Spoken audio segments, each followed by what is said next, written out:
আপনার বাড়িতেও যদি এই আয়ুষ্মান ভারত প্রধানমন্ত্রী জন আরোগ্য যোজনা ফর্মটি এসে থাকে, তাহলে আপনি কিভাবে এই ফর্মটিকে স্টেপ বাই স্টেপ নির্ভুল ফিল আপ করবেন সেটাই এই ভিডিওতে আপনাদেরকে দেখিয়ে দেব। মূলত আশাকর্মীর দ্বারা এই ফর্মটি আপনাদের বাড়িতে আসছে। তবে আপনি যদি এই ফর্মটি না পেয়ে থাকেন, তাহলে আপনাকে এই মুহূর্তে কি করতে হবে, ফর্মটির সাথে কি ডকুমেন্টস লাগবে, ফর্ম ফিল আপের সময় কোন ভুলগুলি করা চলবে না, সব কিছুই জানাতে চলেছি আজকের এই একটি ভিডিওতে। কাজেই ভিডিওটি সম্পূর্ণ দেখবেন। প্রথমেই আসি, আশাকর্মীদের দ্বারা কিন্তু এই ফিল্ড ভেরিফিকেশান ফর্মটি আপনাদের বাড়িতে পৌঁছাচ্ছে। আপনাদের যাদের ছোট রেশন কার্ড রয়েছে, অর্থাৎ AAY অথবা SPHH, PHH এই ধরনের কার্ড রয়েছে, আপনাদের বাড়িতে কিন্তু এই ফর্মটি আসছে। ফর্মটি মূলত আপনার পরিবারের যতজন সদস্য থাকবেন প্রত্যেকের জন্য কিন্তু আলাদা আলাদা আসবে। ফর্মটিতে উপভোক্তার নাম সহ বিভিন্ন ডিটেলস থাকবে, যেগুলো আপনারা মিলিয়ে নেবেন। এছাড়াও হাতে কলমে কিছু ডিটেলস আপনাদেরকে দিতে লাগবে। আপনার পরিবারের যতজন সদস্যের এই ধরনের কার্ড রয়েছে প্রত্যেকের নামে কিন্তু আলাদা আলাদা এই ফর্ম ইস্যু হয়েছে এবং সেই ফর্মগুলি আপনাদের বাড়িতে এসে পৌঁছাবে।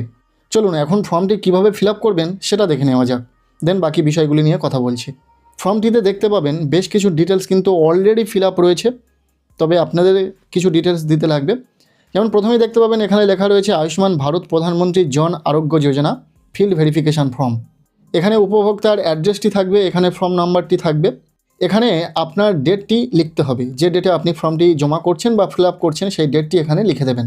এখানে আধার নম্বর থাকবে, যেটা আপনারা শেষের 4টি সংখ্যা মিলিয়ে নেবেন, যার নামে এই ফর্মটি এসেছে। এখানে অ্যাপ্লিক্যান্ট নেম থাকবে, আবেদনকারীর নামটি এখানে দেখে নিতে পারবেন।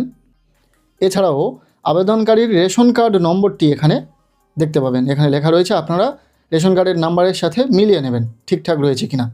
এরপর আপনাদেরকে চুজ করতে হবে রেশন কার্ড ক্যাটাগরি, কোন ক্যাটাগরির কার্ড সেটা ঠিক রয়েছে কিনা এখানে টিক চিহ্ন মিলিয়ে নেবেন।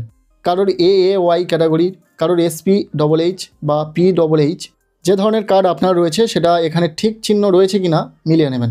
অনেকের ক্ষেত্রে এখানে কিন্তু মিসম্যাচ দেখা যাচ্ছে। যাই হোক, এরপর নিচে রয়েছে আধার লিঙ্কড মোবাইল নাম্বার। এখানে আবেদনকারীর আধার কার্ডের সঙ্গে যে মোবাইল নাম্বার লিঙ্কড রয়েছে সেই মোবাইল নাম্বারটিকে লিখে দিতে হবে, সঠিকভাবে লিখে দেবেন। যদি কোনো কারণে কোনো সদস্যের আধার লিঙ্কড মোবাইল নাম্বার না থেকে থাকে, তাহলে আপনার যে মোবাইল নাম্বার ইউজ করেন সেই মোবাইল নাম্বারটি দিতে পারেন। এরপর জেন্ডার এখানে দেখে নেবেন, সিলেক্ট রয়েছে মেল নাকি ফিমেল সেটা সিলেক্ট থাকবে। আর এরপর এখানে রয়েছে ডেট অফ বার্থ, এখানে আবেদনকারীর জন্ম তারিখটি শো করবে, যেটা আপনারা খুব ভালো করে মিলিয়ে নেবেন। এটা মূলত আধার কার্ডে যে ডিটেলসটি দেওয়া রয়েছে সেটাই শো করবে। এরপর একটু নিচের দিকে চলে আসুন, এখানে রয়েছে ফুল অ্যাড্রেস ডিটেলস। এখানে অনেকের ফুল অ্যাড্রেস দেওয়া থাকতে পারে, আবার অনেকের শুধুমাত্র ভিলেজ নেম দেওয়া থাকতে পারে। বাকি ডিটেলসগুলো আপনারা ফিল আপ করবেন। কী দেবেন, গ্রাম, post, police station name, pin code, এই ডিটেলসগুলি দেবেন। এছাড়াও ডিস্ট্রিক্ট নেম দিতে পারেন। তবে যাদের অলরেডি ফিল আপ থাকবে তাদের কিন্তু এখানে কিছু লিখতে হবে না, শুধুমাত্র যাদের ফিল আপ থাকবে না তারাই এই জায়গাটি পূরণ করবেন। নেক্সট, এখান থেকে ডিস্ট্রিক্টটাকে মিলিয়ে নেবেন, ব্লক নেম মিলিয়ে নেবেন, গ্রাম পঞ্চায়েতের নাম এখান থেকে দেখে মিলিয়ে নেবেন, এগুলি দেওয়া থাকবে। একটু নিচের দিকে চলে আসুন, এখানে রয়েছে ফ্যামিলি হেড নেম। এখানে আবেদনকারীর পরিবারের যিনি প্রধান রয়েছেন তার নামটি শো করবে। এরপর এখানে রয়েছে টোটাল ফ্যামিলি মেম্বার্স, অর্থাৎ সেই পরিবারে কতজন মেম্বার রয়েছে সেটা এখানে সংখ্যায় লিখে দেবেন। এরপর এখানে রয়েছে প্যান নম্বর। আবেদনকারীর যদি প্যান কার্ড থেকে থাকে, এটা বাধ্যতামূলক নয়, যদি প্যান কার্ড থেকে থাকে তাহলে এখানে কিন্তু প্যান কার্ডের নাম্বারটি লিখে দেবেন। হলো, এরপর নিচে রয়েছে ইলেকটোরাল ডিটেলস, অর্থাৎ আবেদনকারীর বয়স যদি 18 বছরের ঊর্ধ্বে হয় এবং আবেদনকারী যদি ভোটার হয়ে থাকে, সেক্ষেত্রে ভোটার কার্ডের কিছু ডিটেলস এখানে দিতে লাগবে। প্রথমেই এখানে রয়েছে এপিক নাম্বার, এখানে ভোটার কার্ডের যে নাম্বারটি রয়েছে সেই নাম্বারটি লিখে দেবেন। এরপর এখানে রয়েছে এসি নাম্বার, অর্থাৎ অ্যাসেম্বলি কনস্টিটিউয়েন্সি, বিধানসভার নাম্বার, সেটা লিখে দেবেন। পাশে বিধানসভার নামটিও লিখতে পারেন। নেক্সট রয়েছে পার্ট নম্বর, অর্থাৎ কোন বুথ বা কোন পার্টে আপনারা ভোট দেন সেই পার্ট নাম্বারটিকে লিখে দেবেন। এরপর রয়েছে সিরিয়াল নাম্বার, কোন সিরিয়াল নাম্বারে আপনার নামটি রয়েছে ভোটার লিস্টে সেই সিরিয়াল নাম্বারটিকে এখানে লিখে দেবেন। এগুলি যদি আপনার না জানা থাকে কারোর থেকে জেনে নিতে পারেন, অথবা ভোটের ঠিক আগে বিএলও দ্বারা আপনাদের প্রত্যেকের বাড়িতে প্রত্যেকের নামে একটি করে চিরকুট দেওয়া হয়েছিল, সেখানে কিন্তু রয়েছে এই ডিটেলসগুলি। মূলত আপনি যদি ভোটার হয়ে থাকেন তাহলেই কিন্তু এই ডিটেলসগুলি ফিল আপ করবেন। পরিবারের এমন সদস্য রয়েছেন অনেকে যাদের কিন্তু ভোটার কার্ড নেই বা ভোটার নন, তারা এখন ভোট দেন না, 18 বছরের নিচে বয়স, সেক্ষেত্রে কিন্তু এই জায়গাটি ফাঁকা রাখবেন, এখানে কিছুই লিখতে হবে না। এরপর নিচে রয়েছে স্বাস্থ্যসাথী ডিটেলস। এখানে আপনার যদি স্বাস্থ্যসাথী কার্ডের নাম থেকে থাকে তাহলে সেই কার্ড নাম্বারটিকে লিখতে হবে, অর্থাৎ স্বাস্থ্যসাথী কার্ডের যে ইউআরএন নম্বর 17 ডিজিটের 17 সংখ্যার সেই নাম্বারটিকে এখানে লিখে দিতে হবে। এখানে একটা কথা মনে রাখবেন, আপনার পরিবারে হয়তো একটি স্বাস্থ্যসাথী কার্ড রয়েছে, কিন্তু সেখানে আপনার পরিবারের সকল সদস্যের নাম নেই। এটা আপনি সহজেই অনলাইন থেকে চেক করতে পারবেন যে আপনার কার্ডটিতে কার কার নাম রয়েছে পরিবারের। সো দেখে নিতে পারবেন কোন কোন সদস্যের নাম রয়েছে। সেই সদস্যগুলির ফর্ম ফিল আপের সময় এখানে স্বাস্থ্যসাথীর যে ইউআরএন নম্বর সেটা লিখবেন। বাকি যাদের নাম নেই সেই কার্ডটিতে তাদের ক্ষেত্রে কিন্তু এই বক্সগুলি ফাঁকাই রাখবেন, এখানে তাদের ক্ষেত্রে কিছুই লিখবেন না।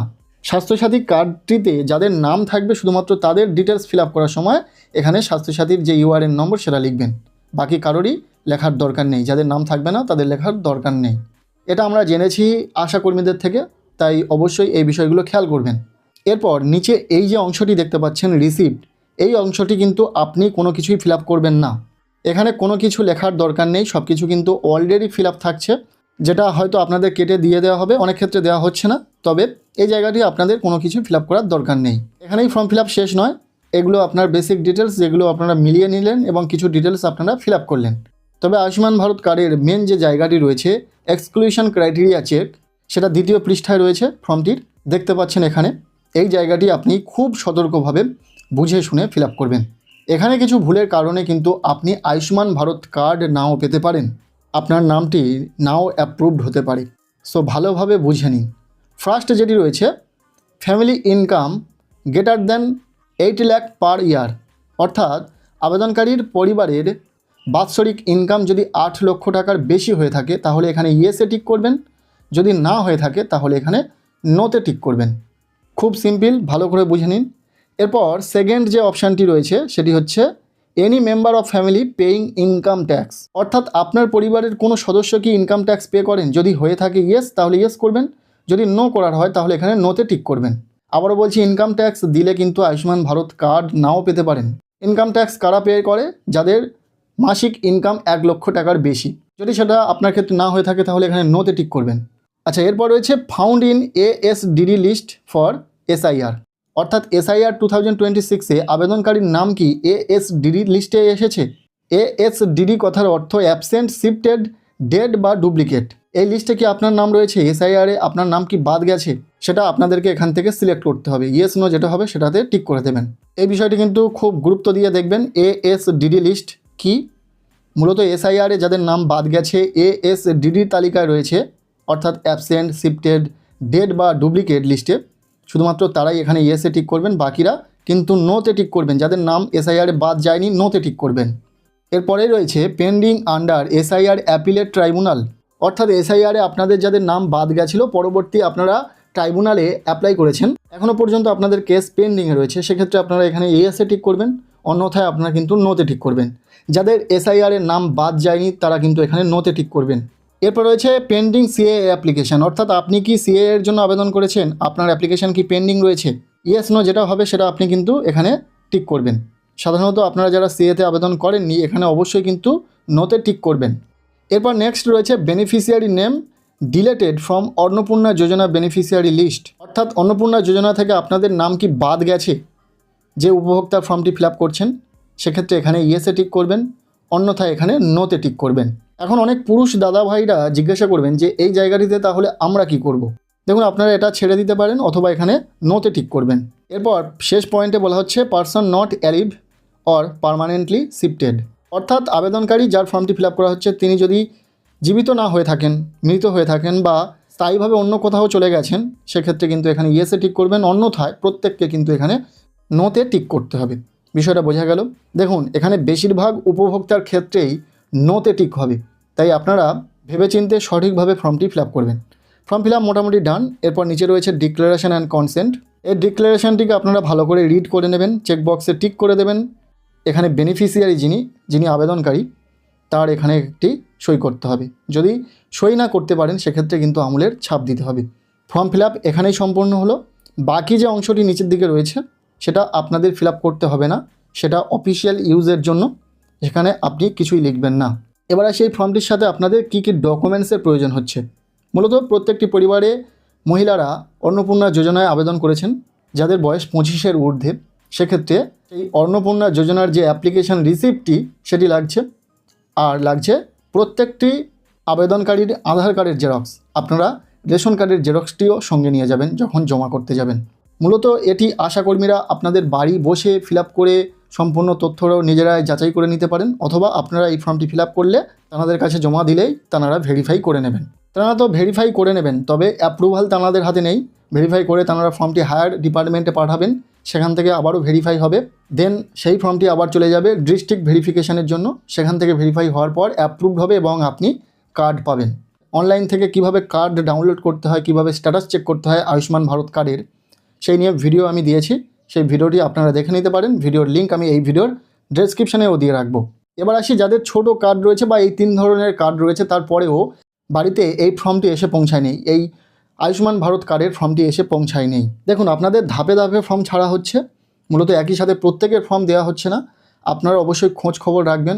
আপনাদের এলাকায় যারা আশাকর্মী রয়েছেন তাদের থেকে খোঁজ খবর রাখবেন। ফর্ম তাদের কাছে এলেই আপনাদের বাড়িতে এসে দিয়ে যাবেন। সো আজকের এই ভিডিওটি কেমন লাগলো অবশ্যই কমেন্ট সেকশানে জানান।